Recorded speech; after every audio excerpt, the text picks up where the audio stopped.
δεν σώθηκε. Αποσπάσματα μόναχα ξέρουμε και από τα οποία είναι και αυτός ο στίχος του Σοφοκλή. Ένας στίχος ο οποίος πώς ερμηνεύεται? Λοιπόν, άκου να δεις τώρα. Στην Λίμνο, στους αρχαίους χρόνους, εκτρέφανε βόδια γελάδας και μοσχάρια.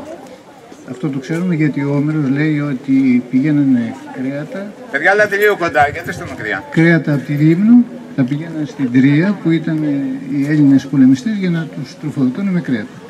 Με αυτή την αφορμή, στην αγορά της αρχαίας Μύρινας, κάπου εδώ πιο πάνω, είχαν στήσει οι Λίμνοι, οι Μυριναίοι τότε, ένα άγαλμα χάλκινο που παρίστανε μια γελάδα. Μεγάλο άγαλμα. Το έχω δει και στη Γερμανία. Ωραία. Μια γελάδα, άγαλμα. Είχε υπόψη λοιπόν ο Σοφοκλής ότι κάθε καλοκαίρι, περίπου αυτές τις μέρες, ο ήλιος έφτανε στην κορυφή του Άθο. Με αυτή την αφορμή γράφει το στίχο ότι ο Άθος, ότι ο ήλιος χτυπάει την κορυφή του Άθο, δημιουργείται η σκιά η οποία φτάνει μέχρι τα νότα της λιμνίας Βος, του αγάλματος. Από εκεί βγήκε και η παροιμία αυτή, η φράση η γνωστή. Άθος, σκιάζει. Νότα λιμνίας Βος.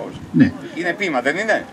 Δεν έχει μύθο, δεν έχει φαντασία. Ναι. Είναι το πιο διάσημο λιβασίλεμα.